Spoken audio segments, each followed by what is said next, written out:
じゃあ馬車目が本命ですか？ごめんなさい、興味ないです。 Now you see, not everyone is into Hatsune Miku, as hard as that is to believe. しかし We open this one with Nokotan receiving a letter from probably the most normal deer in the show so far. I mean, at least sounded like one. But yeah, it delivered a flyer for the Deer Collection 2024, or Deer Colle, as though this were freaking Kantai Collection. パリコレみたいな言い方するな。 Hey, I'll still take it over the Olympics. Though, as Meme put it, it was basically a dog show for deer, though apparently they could also invite Reimu Hakure cosplayers, so again, far superior than the Olympics. And of course, Nokotan wanted to enter, and like a dog show, she'd have to go with her owner, which Koshtan wasn't in favor of at first. 悪いのか。騙してね。 Hey, come on, just let her cook, especially after that great last song. However, everyone else, including Uncle for some reason, were in on it. Like, even in the same scene, she was cheering for her sister not to partner up with the deer. But I guess she wanted to see her sister on the runway in some form or another. And she would get a wish with more of their usual bit of playing this girl like a fiddle with just a few key words like win and of course prize money. Later, she would clarify this was also likely due to Koshtan being a fan of passionate developments due to reading a lot of Shonen Jump, though like many otaku, she was also a fan of the opposite end of the genre. As when they began practicing the routine, Nokotan rejected it with a glass mask reference that caught her attention through a black eye. Also, points to Megumi Han for making her Tsukage voice sound distinct from her Kenshiro voice, even though they're both basically her dropping her vocals by a few octaves. Anyway, she believed that they need a routine with a little more interpretive dancing. 間に流れる空気、お互いの視線、声のトーン、全身すべてで絆を。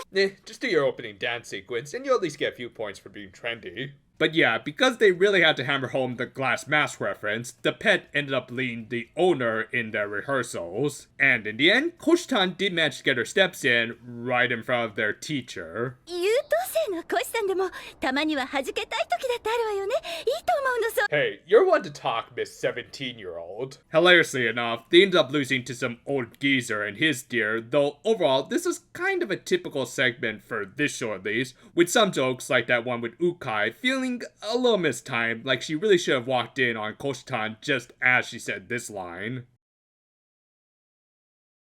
Fortunately, the next segment would end up being one of my favorites for this show, as during a day when Nokotan was resting and the first deers were away, Koshtan decided to become a live streamer. Yep, Ukai, probably to make up for that last segment, suggested that they MyTube in order to spread the word of their club, and maybe even earn some extra club funds, which, you know, unless their channel is already partnered up, you can't immediately just get monetization, but whatever, you'll have to start somewhere, I guess. I might also be able to suggest some other ways of going viral, but clearly these girls are under the legal drinking age.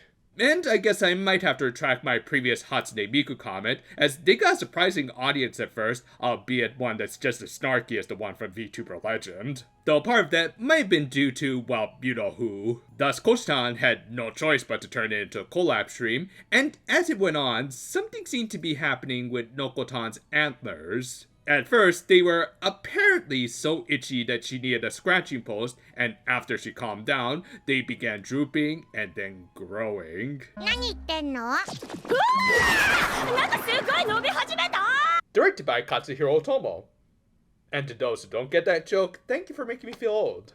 But yeah, as the Antlers were going full Tetsuo, or Trapper Keeper, the commenters pointed out how sometimes the rangers at the deer parks needed to shave down antlers to prevent anyone from getting harmed, and I guess also prevent the apocalypse, because that might be bad. Thus, Koshtan broke out her saw and tried to go full Kaneda on her deer friend.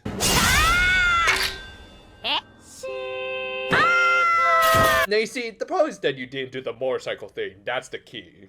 Also, hilariously enough, a couple of the commenters turned out to be Anko and Meme, which, if you actually look back on the segment, there are strong hints it's them. Anyway, Koshtan, understandably, swore off streaming forever, but I guess they did enough Akira references that the stream ended up going viral. I guess nostalgia really does sell these days. Well, that and there's also just not that much good new stuff. Thanks a lot, Disney. The final segment took place at a cafe called Sparrow, which was previously shown as being Chiharu's home. We also briefly heard her brother Yoshiharu talk to her in that episode, and I swear I thought he had the same voice as the narrator, and hell, in this scene I really couldn't tell them apart. But no, according to the credits, they're different actors. In fact, this guy is voiced by Take Iguchi, aka Lloyd Forger.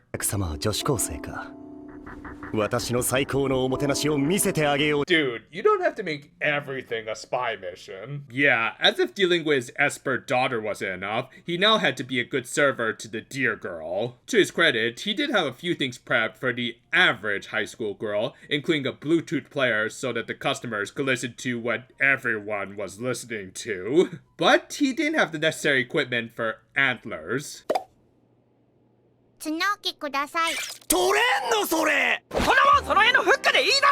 Also, nice thing actually having that thing being in the previous segment. Though, low-key, one of the funniest bits of this segment was how clearly jaded Koshan had become of Nokotan's antics, as though she had just kind of given up trying to make sense of her, which, yeah, after that Akira segment, is kind of justified. Not that it helped Lloyd here, as he was unable to figure out what she wanted to order. Have you not seen the ending sequence? They're really not that hard to make. Again, they're just made from rice bread, wheat, and water, and then pressed down on a hot grill, which you definitely have, considering that you're able to make Koshan's pancakes. I mean, it probably won't be exactly the same, but a close enough approximation. However, I guess he just didn't have the brand, so instead he had to make a strawberry parfait for Nokotan, but he did at least try to give her something for her Instagram account, and made her a legit cute deer decoration. But again, as the previous segment proved, she's not exactly all that into social media. Still, she completely ate it, so I would still mark that as a W in my book. And in a legit heartwarming moment, Nokotan gave him some good encouragement. It even made him realize that he was basing a lot of his attempts at hospitality off of stereotyping, when really every customer and deer has their own preferences. In that sense, he was kind of looking down on his customers, to which he apologized and even offered to start serving deer crackers at his coffee shop from then on. All things considered, it was actually a heartful way to end the episode, even though it also left the even jaded Koshtan confused as all hell. This was honestly one of the more meh episodes of the series so far. Granted, a lot of that might have had to do with last week's God tier episode upping the insanity, and this one feeling relatively tame by comparison, not that that Akira segment was anything but batshit crazy. However, the other segments were just kind of mundane, which for a show like this, that should never be the case. I guess it says something when segments that would be considered chaotic in most other slice-of-life anime are just kind of pedestrian in a show like this. Not to say that this episode's first and last segments were necessarily bad, as there were some good jokes to be had, and even some more heartful moments in the case of the latter, but that's the thing, they were the first and last segments, so they weren't exactly leading or ending with the strongest impressions that this show is known for. That said, the middle segment was very much on brand for the show.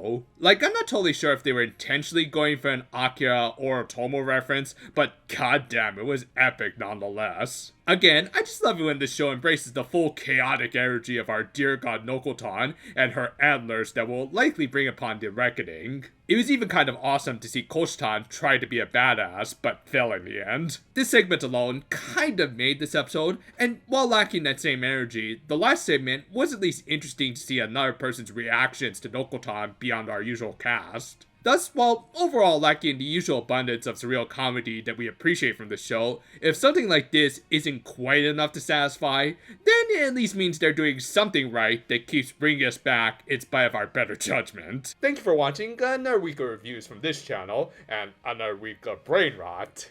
Hopefully, you'll be able to maintain your sanity through this season of anime that stopped giving all the craps. Still, until next time, though, for now, my friends, and, well, looks like someone forgot to trim those antlers again.